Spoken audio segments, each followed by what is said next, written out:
guys, and welcome to a new video on Sonal's life. Yes, you are correct. Sonal has posted 3 videos in 1.5 weeks. I told you before, we are on the road to Wrestle Kingdom, which means shows, tournaments, news galore. And from the title, you can obviously tell that today I am reviewing the recent New Japan and Stardom historic X-Over show that has recently just happened. Now, it was a pay-per-view. New Japan's gonna make me broke if they continue with these. And I obviously bought it, obviously. With this review, just to know, I don't watch Stardom. I've seen Stardom matches when they do it with New Japan and things like that. So when I speak about those matches, please don't get annoyed that my knowledge isn't as vast as it is with the New Japan matches. That I don't know the history, if there is something interesting. Really, all I know is what I heard on commentary. And can I just say, Kevin Kelly and Chris Charlton did an amazing job on commentary, as well as they had, I think her name is Wada from the opening match. She's from Stardom. The 3 of them did such a good job with me as a New Japan who knew nothing about Stardom, helping me along the way, telling me the stories, the history. So yeah, we're just gonna get started. I've not yet watched the opening shows, so the opening matches. We had a kickoff match with the members of the Japanese dojo, the Noge dojo and the LA dojo. It was also the Japanese debut of Kevin Knight and the debut of Oscar Liubi. I can't see that, but yeah, that's meant to be an amazing match. We then had a Stardom like Rambo of the case. So yeah, again, I've not watched that yet. At the time of recording this, I can't really include this. So we'll just get straight onto the main show. We started the main show off with a New Japan match, so I can tell you a lot about this. We had 4 members of Bullet Club, so Evil, Sho, Yujiro, and Dick Togo, versus, I guess you could say, Chaos. We had Hiroki Goto and Yoshihashi with Lio Rush. So if you watched my my New Japan Super Junior Tag League, you'll know that on one of the shows in America, Yo came out and was like, oh, for Super Junior Tag League, I've got a new partner, and it's Lio Rush. So that's sort of bringing him into the Chaos thing. Remember, we've also got World Tag League coming up, so that is Yujiro and Evil are teaming together, and Yoshihashi and Hiroki Goto are teaming together. Similarly as well, Dick Togo and Sho are in Super Junior Tag League. I guess that's all building up to that. Remember, Bullet Club, oddly enough, still have the trios title, so they're never 6-man. What I found quite interesting, for me, this match was big because it was a feeling out period that I could see what Yo and Lio Rush could do. You know what? Despite the fact that I don't think they've actually properly teamed together, they've done really well. Like, they're both very high flyers, very fast, dynamic. And what's funny, so in the end, was it Lio Rush got the pin over? I think it was Dick Togo. But what was interesting was the finishing move that they used is very similar to 3K. As you can tell, that broke my Roppongi 3K heart to see Yo doing a move like that similar with somebody else. But I think it's a nice setup for the stuff that's going to happen. So obviously in Super Junior Tag League, the match between Yo and Lio Rush and Dick Togo and Sho is going to be huge, just because of the history of Roppongi 3K. It's a nice way to start, you know, a nice bit of New Japan to go. We then had, like I said, with the Stardom matches, I'm going to have to read through the names and things because I don't really know. So we had Saya Kamatani, Lady C, AZM, I think that's how it's pronounced, Himeka, Tekla, and Mai Sakurai. And again, one of my first tasters of New Stardom on this show. Wow. So, you know, like normally opening tag matches, especially with New Japan, they're sort of more like a feeling out match, like a way to get into it. These 6 women went crazy. And before I start, and like, again, I said this on social media at wrestling_chat, not to disregard the women as wrestlers themselves. This is just coming from me, who has always had a love for fashion. The Stardom wrestlers' ring gear is legit second to none. Like, I watch Tokyo Joshi, who have really cute ring gear, but these are so badass. Like, I'm sorry, New Japan, you need to step up your ring gear game. But like, aside from that, the wrestling itself was phenomenal. Like, there was so many different personalities and characters. I think, like New Japan, they have factions. I think these might have been 2 factions. Don't hold me on that. But both teams were phenomenal. Like, they didn't treat it like just an opening tag match or a warm-up match. They treated it like a title match. They were flying across the ring, doing really diverse offense. And I think, like, it says, I'll say it later again, like every single match probably, like Kevin Kelly said that, like, wrestling has no gender. And this proved it. These women, like, out of the 2 opening tag matches, this one was phenomenally phenomenal. Like, outbeat it. There was so much offense, there was so much dynamicness like between the teams as well. Like you could tell, similarly with New Japan, that these factions were feuding, that they were rivals, and it was just really nice to see. We then got up to like the juicy bits for me, the mixed tag matches. So in the press conference, like they said, the rules were technically that if a man was in the match, then they had to face the man. So it had to be single gender, even though it was mixed. From the very first match, this proved it. So we started with Syuri and Tom Lawler versus the British duo. So I'm gonna pronounce this wrong. Julia, I think it's similar to that, but it's spelled really nicely, with Zack Sabre Jr. And she was actually born in the UK, so I guess it was a sort of thing. From the very beginning, it was really funny actually. So Tom Lawler was going on about this whole George Michael thing, which obviously got Zack angry. But what I like is that these 4 wrestlers were all very strong submission stars, very good at striking. Like at one point, the 2 Stardom wrestlers and Zack was teaming up on Tom Lawler, just like battering him. There was tag team offense outside the ring. There was, at one point, Zack had Lawler in a hold outside the ring. Like, they'd, like, rolled outside. And the 2 Stardom wrestlers were literally beating their opponents up, so beating the male equivalent. And I guess in one sense, like, I understand why they have the rules in the mixed tag. But considering this was all happening outside the ring, they might as well have just, like, not done it anyway. But it was like a phenomenal, like truly really nice match with 4 very strong personalities. Like, despite them all being very proficient wrestlers, and you could tell that they are amazing, like with speed, strikes, submissions. Like, these 4 worked amazingly together. I'd happily watch them again. In the end, Zack got the win over Tom. The right decision, because obviously coming into Wrestle Kingdom, Zack has a title match. Wouldn't really work if he got pinned by Tom Lawler. And again, like all the mixed tag matches, there was no men pinning women because obviously of the rules. If that one was like a very strong submission match, we had hilarity next. We had the 8-man tag between Suzuki-gun and then Stardom wrestlers. So on one side we had Taichi, Kanemaru, Nakano and Natsupoi. I'm sorry again if my pronunciation is bad, like please don't kill me. Momo Watanabe, Starlight Kid, El Desperado and Doki. So going into this, the press conference was full chaos. Like, watch it. It's not long. It's all subtitled. It's very odd to see the Suzuki-gun members on different sides, but they were working really well with their partners. In particular, the 2 partners of Kanemaru and Taichi, I just brought them a bento box. And then I think Desperado and Starlight Kid, they had their masks split, which was kind of cute as well. So this match was really funny. So even before, when the team, so Taichi, Kanemaru, Nakano and Natsupoi were coming down, the girls had a really amazing entrance. Watanabe and Starlight Kid was like sizing up to them. This one, I think, more than the previous one, there was a lot more intergender stuff, so there was like a lot of cheating, I guess, on both sides. Yeah, poor brothers Taichi and Kanemaru were beating up their brother Desperado and their son Doki. It's quite funny because obviously Despi and Kanemaru have teamed together for years, but we always joke that they're very interesting sibling relationships. So in the ring, they are second to none. They look like true family. They say they don't even text each other. Despi wasn't afraid to kick the shit out of Kanemaru, even though they've both got a lot going on. A lot more light-hearted, really nice seeing all of them interact together, especially like, it's a different side to the Suzuki-gun guys, because for people who aren't like big Suzuki-gun fans like me, you might think they're a bit scary, they're just a bit meh. But this proved that they've all got personality, they've all got like a lot of charisma in them to have this match with 4 women from Stardom who are based very much on their offense, personalities and big characters. So yeah, that was a really nice match to watch, loved it. We then had another mixed tag, so we had the middle sections was all mixed tag. So we had Hiroki Goto and Maika teaming with Hiroshi Tanahashi and Utami Hayashi.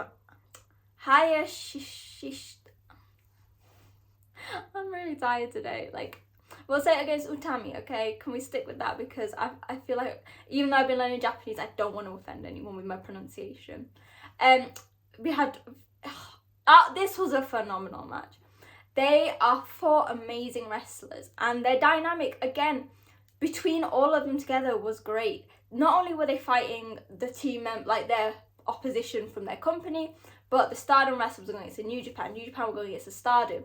It proves that, yeah, the people might have been a bit pissed off about the tag team rules, but the guys didn't care. It was really fun. I can't keep understating, like, because obviously I don't watch Stardom. These women are such phenomenal wrestlers. Like, they are against two of the best in New Japan, two of the veterans, and they flipping held their own. Also, Tanahashi and his partner Utami, they both had like red in their hair and they looked mega badass.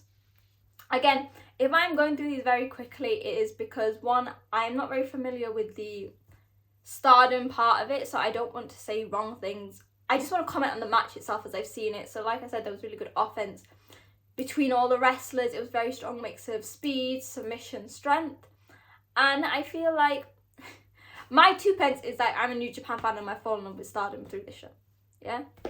The next match, however, I can tell you about. I can't, because it is a hectic as flip 10-man tag between the members of LIJ. So we had Naito, Sanada, Hiromu, Bushi and Shingo versus the members of, well, 5 members of the Empire. So we had Gideon Grey, Francesco Akira, Kyle Fletcher, Mark Davis and TJP. So obviously, again, this is something leading up to World Tag League. So we've got Naito, Sanada and then Aussie Open, 2 I guess of the favourites. Although Hiromu is not really included in Super Junior Tag League, Bushi was getting to go up against TJP and Akira. And then we just had like Shingo beating the shit out of Gideon Grey, who, by the way, like I've seen so many times, but didn't truly appreciate his comedic genius until he became part of the Empire. It was a phenomenal match. Like, all of the interactions proves how, like, why, I guess, on my video about factions, I put them as 2 of the strongest. The Empire, despite not being around as long as LIJ, has this like very amazing chemistry with each other. They were sort of reading each other's minds, which is something we've said about LIJ for years. Obviously, Aussie Open are phenomenal. Between them, they were really, really strong, like really big guys, showcasing, I guess, in a way they were saying to LIJ, right, we are now in Japan. We are the ones to beat. We are the guys. Because there has been issues of people saying, well, Naito and Sanada are doing World Tag League. It's a bit of a mashed together team because they don't have anything at Wrestle Kingdom. I've also got, I can't stop praising TJP and Akira. They have not been teaming for long, but they're, like, basically they must read each other's mind. Their moveset, their tandem offense is perfect. And I can't complain about, like, LIJ. I love them to pieces. So much fun. The beginning when Shingo was going against Gideon Grey, and then the middle when it was Naito and Hiromu versus Gideon Grey. Really, really good. Obviously, Gideon Grey lost. I think he lost. No, he didn't lose. I think Bushi got pinned. This is the thing. I'm doing this literally like an hour after the show. I can't remember who got pinned. It was a very good match. I feel like Empire won. Don't hold me to that. We had another match after that was also Empire, but this was Empire versus Chaos and the Great Muta. So obviously we saw going in on the last tour, there was a lot of stuff going on between Yano and the Great Okan. Then randomly the Great Muta came out, so then they formed an alliance, and I think this was a huge thing because it was Muta's last match. Well, we say that. He could come back. And again, it was full of some amazing offense. Oddly enough, Okada took a real backseat in this match compared to Okan, obviously the Great Muta and Yano, who had some amazing interaction. There was a lot of mist, obviously. There was a lot of fun, like taunting. I think this match had like the perfect place. It was really nice for wrestling fans in general. So if you don't watch New Japan or Stardom, or if you watch one or the other, you will love this match because it's Great Muta. And it showcased the, I always say this in New Japan, the past, present and the future of professional wrestling. And it's really bright, like a really nice way to sort of ease fans into the big 2 main events, which I'm going to talk about now. And hopefully I don't have to skimp on it because of the time that I'm talking for. We started with, for New Japan, it was the IWGP US title shot, and it was champion Will Ospreay versus Shota Umino. So these 2 wrestled at Royal Quest, put on an amazing match. Red Shoes had to stop it because he was very worried about his son. So when Shota came back from excursion and Ospreay had an open challenge, he took it. This match, wow. So like their match at Royal Quest was good. This was even better because obviously the stakes were a lot higher with the title. Uno was once again refereeing, which really added to the story. So aside from the offense, which was obviously phenomenal, so Ospreay, even as a heavyweight, continues to be fast, agile, doing things that like you couldn't imagine someone of his size do. Similarly with Shota, despite being a heavyweight, and I think we've confirmed that, he showed a really varied offense. So he had some like high flying, as much as high flying as Shota can get, similarly to Tanahashi. Some submission stuff, some obviously things influenced by his time in the UK, America, and his mentor when it was Moxley. But the story itself was great. So at one point, after Ospreay had properly similarly targeted Shota, isn't it? You could see Uno going to stop the match, as a dad would. Shota took hold of his leg and was like, no. And he carried on fighting. He got hit on the neck so many times, but still got up. Countering at the end, I actually thought Shota was going to win it because he'd managed to counter a lot, kicked out of a hidden blade. Yet in the end, Ospreay hit the Blade Runner for the win. But Shota showed so much. Yes, he has this offense from Moxley, so he used the Death Rider, but he's also finding his own way in the world. And yeah, Ospreay got the win. However, the big moment was, obviously, Wrestle Kingdom coming up. Everyone's like, who's going to challenge? VT hits and it's Kenny Omega. I had to stop myself because ever since I used to watch my mom called him Kenny Omega. Don't know why. He came up, did a really strong promotion in a promo in Japanese, so talking about how you and your auto translate guys, how you are the virus, how he's always been the ace and he wants to come back to save New Japan. And it's quite funny. So he then challenged for the United States Championship at Wrestle Kingdom. Funny story, because obviously the United States champion, the first champion was Kenny. So it's sort of going back in circle. And then Ospreay was like, I've been here. I was here through the good and bad. You left. When New Japan was at its lowest, I was there. I continued fighting. Whew. Wrestle Kingdom is shaping up to be amazing. So that is set. And that was honestly probably one of the biggest, the crowd's reaction. They couldn't cheer. But when Kenny came on that screen, great day. We then got to the main event, and it was for the IWGP Women's Championship. Now, for my Royal Quest review, you know I had mixed reviews on the opening match, so the qualifying match between Ava White and Jazzy Gibbert. It's fine. This one deserving of the main event. It was Kairi versus Mayu Iwatani. Wow, it was a phenomenal match. I keep comparing it, so I'll say so the Stardom match was in the opening tag was better than the New Japan one, as good as Ospreay and Shota was. This one had heart. This one had so much history. On commentary they were talking about how in the past the two have never liked each other, specifically when Kairi went away to WWE and Maya's been calling her a part-timer, and that just made this match even better. And then combine it with the amazing offense that they had was truly something special. And watching it, like I said, I am used to Tokyo Joshi when it comes to women's wrestling. And as good as it is more on the level of DDT, so a mix of really good wrestling but more light-hearted storytelling. This was a pure physical match. They were flying out of the ring, they were hitting each other, they were doing submissions. It was everything I love about pro wrestling in a single match. And you could tell that the crowd was really invested.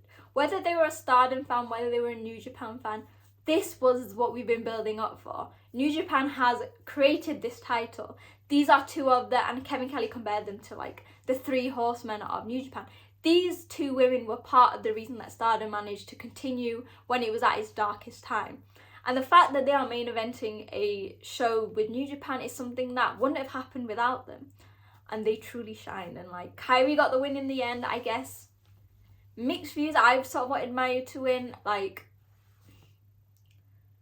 feel like there was no wrong winner for this. Both women are so strong and they are going to be the perfect representatives of the IWGP Women's Champion, whatever happens in the future, because obviously we've got a match set for Wrestle Kingdom.